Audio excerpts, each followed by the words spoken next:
In the book of Judges, chapter 21, verse 25, it concludes with these words. In those days, there was no king in Israel. Everyone did what was right in his own eyes. Friends, as I look at this, we are a civilization that is in crisis. And not just here in the United States, but globally. And it is looking like history is repeating itself. There is no king in the land. Everyone is doing what is right in their own eyes. But let me tell you something. There is one who is going to be a self-proclaimed king. He's coming. The world is going to worship him as the Messiah, but it is not Jesus. It is what the Bible calls the beast or Antichrist. But praise God, Jesus is coming, and it will be a very short-lived kingdom. Nevertheless, we globally are a civilization in crisis, set up for what is coming. Welcome to the Tom Hughes Report.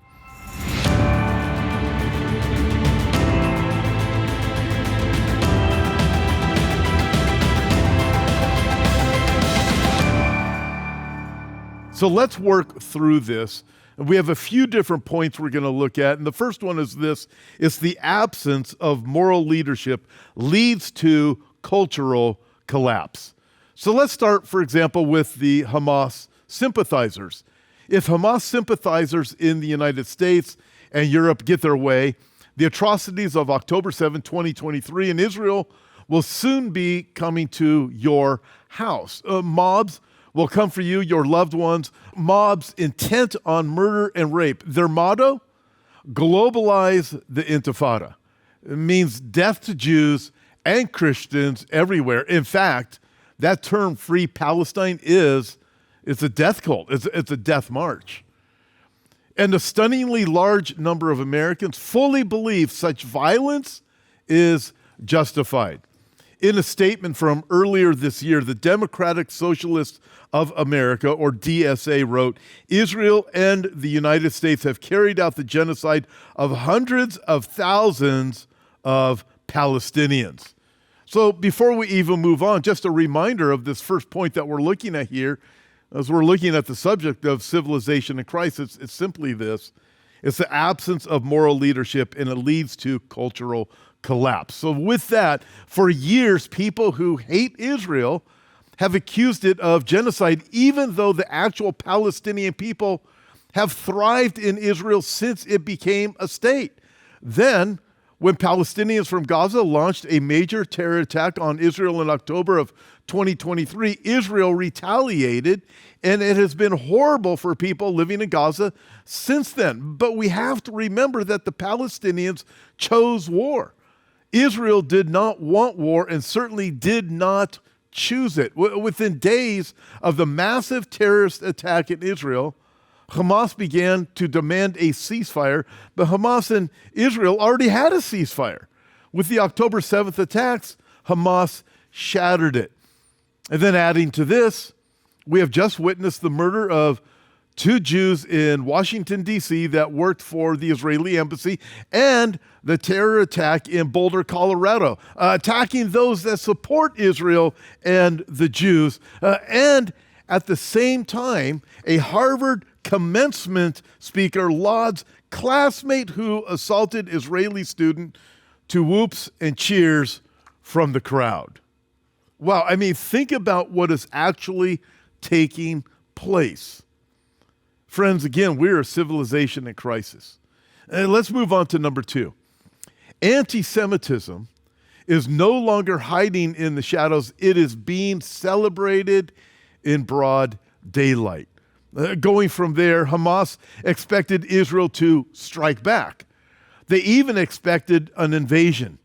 They were already planning to cry genocide as soon as it began, but they did not expect Israel to strike back with such ferocity. They also expected the world to pressure Israel into some kind of appeasement. They thought global public opinion combined with the desire to get the hostages back would push Israel to appeasement. But not this time. Israel refused to reward the butchery.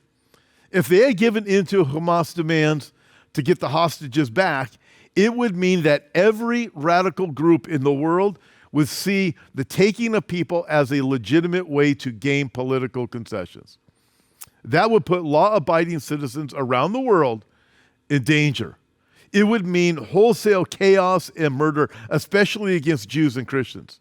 Taking hostages and continuing to hold them is so egregious that Israel is justified in doing anything it can to get them back. Anything except encouraging more hostage taking by appeasing the enemy.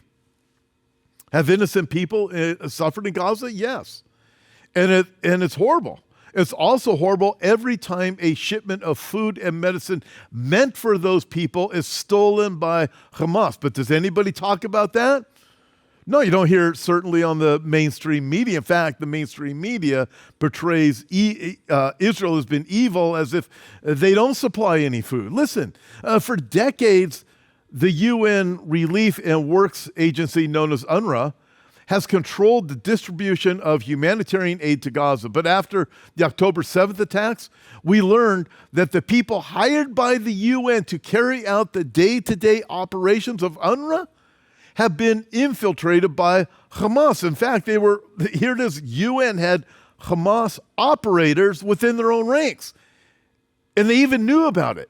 UNRWA employees joined in the October 7th attack, including the taking of hostages, and getting aid to people suffering in Gaza has been almost impossible because Hamas steals the items, puts them on the black market, and sells them back to the people they were meant for, selling back to Gazans food and medicine that was already theirs. This isn't government, it is organized crime, and you may have even seen some of the videos that have come out just over the past few days, where it was proclaimed by mainstream media pretty much across the board here in the Western world that Israel had gunned down Palestinians in Gaza that came for the food. And then, however, there was video of what had actually taken place. Hamas operatives, terrorists, shot their own people. And then it went all around the world that Israel had done it when they had not done any of it, yet it is proclaimed all over the media, all over the world, that the IDF soldiers went in and had done these things. The lies are unbelievable. Will these mainstream outlets even retract what they said? Well, they haven't as of yet. None of them have. They still purport. And they let the lie go because they know that once the lie is out there, it'll shape the people's opinion. And that's all they really care about, is winning the propaganda war against Israel. Listen, for years, critics have complained that Israel builds walls and restricts access into and out of Gaza and the West Bank, but Israel had no choice. Listen, I've been to Israel countless times, over and over again. I've done videos there. I've gone into the areas of Judea. I've gone into the areas of Samaria. I've been all over in Jerusalem. I've been through the Arab section. I've been through the Jewish section countless times, over and over again. I can't wait to go back. And I constantly hear lies about the West Bank, or rightly known as Judea and Samaria, which is its God-given name. They'll say those are open-air prisons. No, they are not. Why are there walls all around the areas of something like Bethlehem? To keep the evil perpetrators, the terrorists, out of the other areas of Jerusalem. Listen, it's not an open-air prison. Arabs can go wherever they want to go. In fact, that happened with Gaza. It was Hamas that was going and working in Israeli businesses and Israeli homes down there near the area of Gaza in the kibbutzim. They mapped out the houses.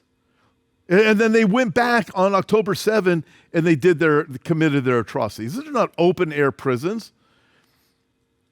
And the people who live there know they are not. In fact, the Arabs that live in these areas, they know well that they need to go and work at the hotels. They need to go and work in the areas of Jerusalem. I met many of them because they are treated well by the people of Israel in those areas. In Israel, the Arabs have freedom. In any other Arab country, any other Islamic country, oh no, their freedoms are gone, and they know it.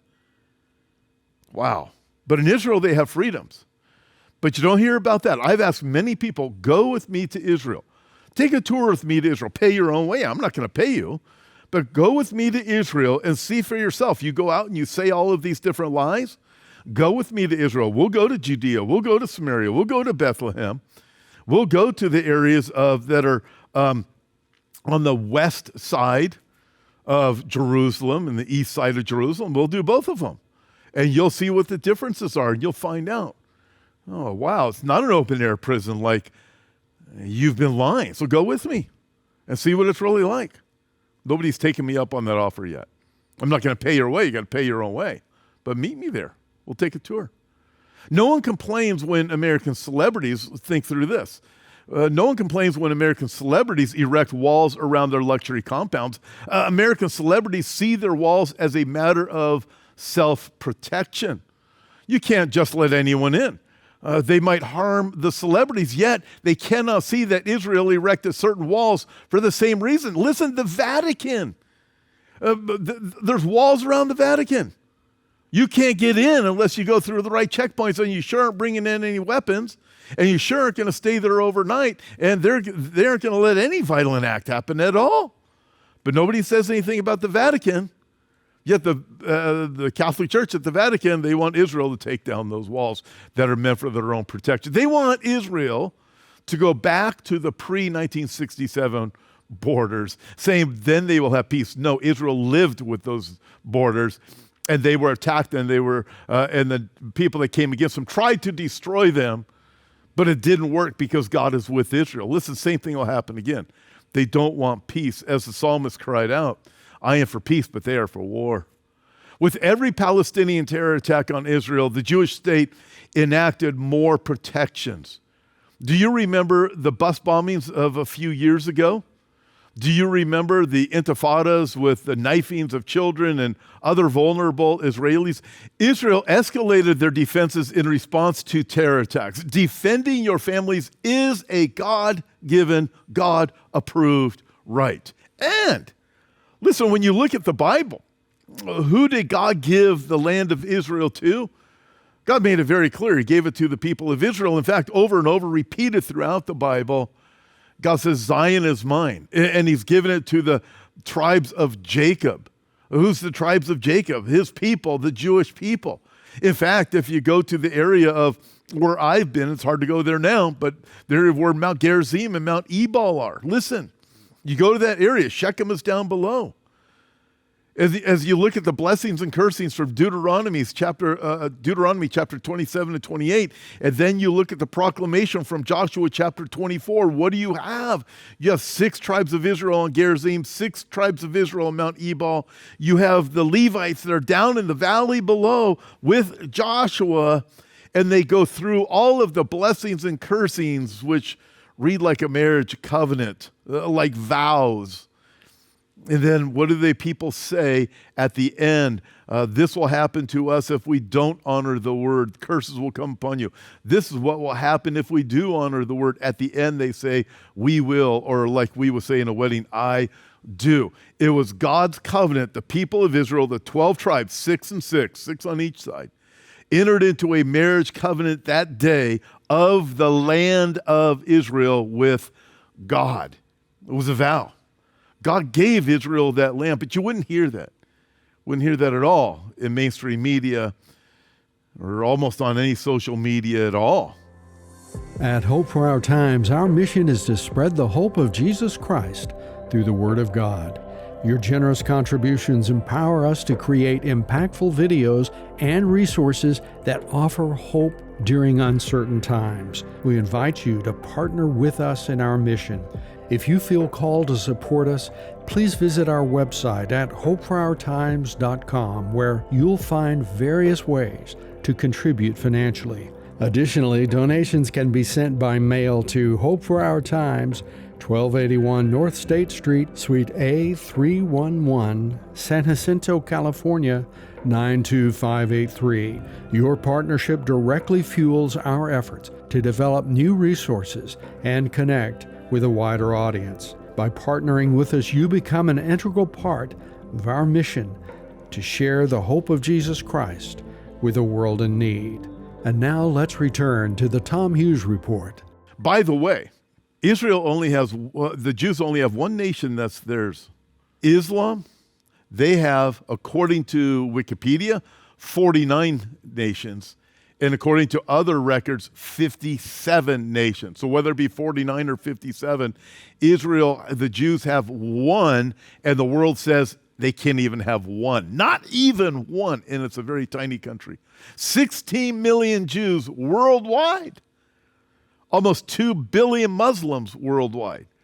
And the Jews aren't allowed to have one land that's theirs, although God gave it to them, and there was even a marriage covenant before God with Joshua and the priests to the land right there in Shechem, which also the Arabs changed that name to Nablus. After October 7th, Israel did more than add to its defenses. The people had had enough, and who can blame them? It would be inappropriate on a program like this for me to give details of the literal butchery of women and babies carried out by Hamas. It's not just the number of dead, though that is horrible enough, but also the manner of their deaths that would shock the world. Hamas proudly put on social media images of the aftermath of their brutal rapes of young Israeli girls. Listen, not long ago, I went down to the area of Nova, which is where the Nova Festival was, where the gliders came in, the ultralights came in with the Hamas terrorists, landed there, and just started slaughtering the people. At the Nova Festival, right there near the border of Gaza. I've been there. I've seen the trees. I've seen the atrocities that were done to the people on those trees. And the horrible things that, as I already mentioned, are so horrible, I can't even repeat them. I don't want them to enter into my mind, but they're stuck there, the images. Absolutely horrific. But somehow, a large portion of Americans now take it as unquestionable truth that anything Jews in Israel do to protect themselves from terrorists is evil. And this kind of thinking is beginning to go mainstream. Earlier, I mentioned the Democratic Socialists of America, or DSA. A few years ago, they were a fringe group with little or no influence. Not anymore. They now count high-profile members of Congress among their own, people like Bernie Sanders, Alexandria Ocasio-Cortez, or AOC, and Rashida Tlaib. In 2016 and 2020, Sanders came in second in the race to be the Democratic Party's nominee for president. In both cases, the party establishment had to pull some ugly political tricks to keep him from the nomination. But today, he's more powerful than ever, holding massive rallies where tens of thousands gather to hear him speak. All right, we've said a lot already. Let's move on to number 3 as we look at a civilization in crisis. Number 3, radical ideologies, once considered fringe, are now steering national policy. Alexandria Ocasio-Cortez, or AOC, as I mentioned, as she's known, may be only a few steps from the White House herself. Let that sink in. In her various campaigns, the former cocktail waitress has been endorsed by a slew of mainstream Democrats, including Senate Minority Leader Chuck Schumer. Interesting, Chuck Schumer, who happens to be Jewish. I mean, when you start looking at this, you're going, you can't make this stuff up. And for the record, she recently said, I am taking names. In other words, when I become president, I'm coming after you. AOC openly accuses Israel of genocide. In Congress, she has called for an arms embargo against Israel and opposed funding of Israel's Iron Dome defense system. She has accused Israel of engineering and orchestrating the starvation of Palestinians. AOC raised $9.5 million in the first quarter of this year. Most Democrats see her as Bernie Sanders' successor. Wild as it may sound, by the way, Bernie Sanders is also Jewish. I mean, you start putting all of these things together, you go, this doesn't even make any sense. Nevertheless, wild as it may sound, AOC seems to be angling for a presidential run in 2028, and she could actually get the nomination. Newsweek reports on polling that shows more Americans, get this, more Americans have a positive image of progressive representative Alexandria Ocasio-Cortez, a New York Democrat, than they do of President Donald Trump. That's the proof how anti-Semitism and socialism have become mainstream in America.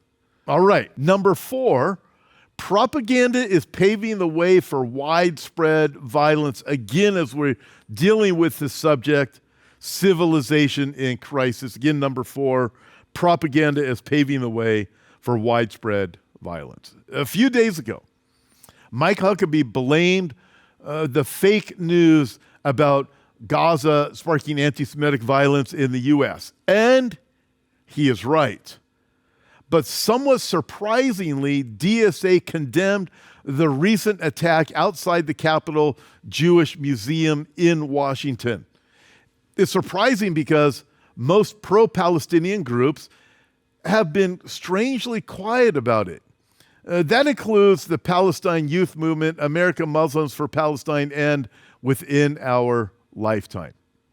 But to be honest, DSA had little choice. One of their affiliates, the Democratic Socialists of America Liberation Caucus, joined other pro-Hamas groups in signing an open letter endorsing the murder of Jews, the murder of Christians, and the murder of anyone else considered a Zionist. Hence, in Boulder, Colorado, you have that attack, the terror attack against those who just support Jews and support the nation of Israel. But here are some of the things that are contained in that letter. Check this out. The alleged murder was fully justified in killing Yaron Lishens and Sarah Milgram in Washington on May 21st. If you support Israel, then by that same reasoning, your murder would also be fully justified. Also in the letter, the murder was justified because he was trying to prevent genocide. Wow, there's that word again. These 2 young people worked for the Israeli embassy. They were diplomats focused on peace, but the word genocide justifies anything and everything: butchery, rape, murder, you name it.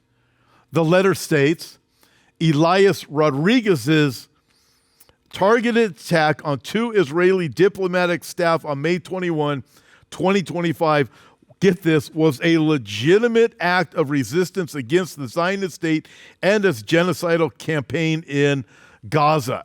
Now think through this also. Candace Owens, who has really come out as being very anti-Semitic and anti-Israel, even after the attack, the terror attack on those 2 young people in Washington, D.C., she said, God is going to take out his vengeance on the people of Israel for what's happening in Gaza. Wow. After the attack on those 2 young people in D.C. Throughout the letter, the words Israeli and Zionists are not capitalized. From this, we see that Israelis and Zionists are not to be given even a modicum of respect. It is as if they are subhuman, something the haters of Jews have been accusing them for centuries. I mean, if you go back to the days of Nazi Germany, what was it that they constantly purported, and what was the narrative? The Jews are subhuman. Friends, it's happening again. And this time it's global. But to call the murders of these 2 non-combatants justified means that we are all fair game. By using the word genocide, they make everything morally okay. And the DSA itself, not an offshoot this time, says that not just Israel, but the United States also is guilty of genocide. These people are coming after you. The letter, endorsed by the DSA Liberation Caucus, says this is the point at which those legal obligations derogated and left unfulfilled by those responsible to them fall to the free people of the world to fulfill. This is tantamount to saying you are now appointed judge, jury, and executioner. Go and kill. Hence why someone like Ambassador Mike Huckabee said, hey, the mainstream media is culpable in the things they purported that has led to the targeting of Jews and Jewish supporters here in America. The letter says the Palestinian struggle is the tip of the spear against global imperialism. Wow, I mean, think of that. As imperialism has made the entire world its battlefield, it is justified to fight it by any means necessary, without regard for geography. This holds especially true for those of us struggling behind enemy lines inside the U.S., an entity that is an equal party in all crimes committed by the Zionists. There must be consequences for genocidal Zionist imperialism, and those consequences are righteous. So now, imperialism justifies violence of any kind and anywhere. Listen, please consider the vagueness of the term imperialist. It could apply to any Westerner, and I'm guessing that is the intent. To say by any means necessary is to open the door to every horror imaginable. God forbid that such terrorists ever get their hands on a biological, nuclear, or chemical weapon, because by any means necessary includes even those unthinkable weapons of mass destruction. And then we think of some of the other news that we've been alerted to just over this past week or so with Ukraine and Russia, and the drones being taken by semi-trucks into Russia that were launched against Russia. And you look at that, regardless of what you think about Ukraine and Russia, what we see is we start thinking, wow, to have drone warfare and just have a semi-truck parked somewhere by these nefarious players that want to take out someone or something. Wow, what a game changer. Imagine being in Israel as the sun is rising over the Sea of Galilee, or walking on the streets of Jerusalem, visiting the city of Nazareth, or having a Bible study in Capernaum at the Apostle Peter's house. Pastor Tom Hughes will be leading a tour to the land of Jesus. We will explore Israel together and bring the Bible to life before your very eyes. We will visit Caesarea by the sea and Joppa, where Jonah caught a boat going in the wrong direction. We'll take a boat ride on the Sea of Galilee, just as Peter did when he walked on water. We will walk on the Mount of Olives and through the Garden of Gethsemane. You will have the opportunity to explore the Temple Mount and visit at the Western Wall and even go underneath the Temple Mount. You'll be able to visit the City of David and Hezekiah's tunnel. And have you ever wanted to float on the Dead Sea or visit the cave where David cut the corner of King Saul's robe? Or perhaps spending a morning at Masada? These are just some of the once-in-a-lifetime experiences you will have when you join us on our Israel trip. Thank you for tuning in to the Tom Hughes Report. We pray today's program was a blessing to you. The purpose of the Tom Hughes Report is to guide individuals toward the hope that can only be found in a personal relationship with Jesus. We encourage you to explore our website at thetomhughesreport.com and reach out to us through the contact page. We value your feedback and would love to hear from you. A special thank you to his channel for graciously allowing us to utilize their wonderful studios for recording the Tom Hughes Report. Don't forget to explore their website at hischannel.com for an array of Christ-centered programs. Make sure to join us again next week for another insightful episode of the Tom Hughes Report.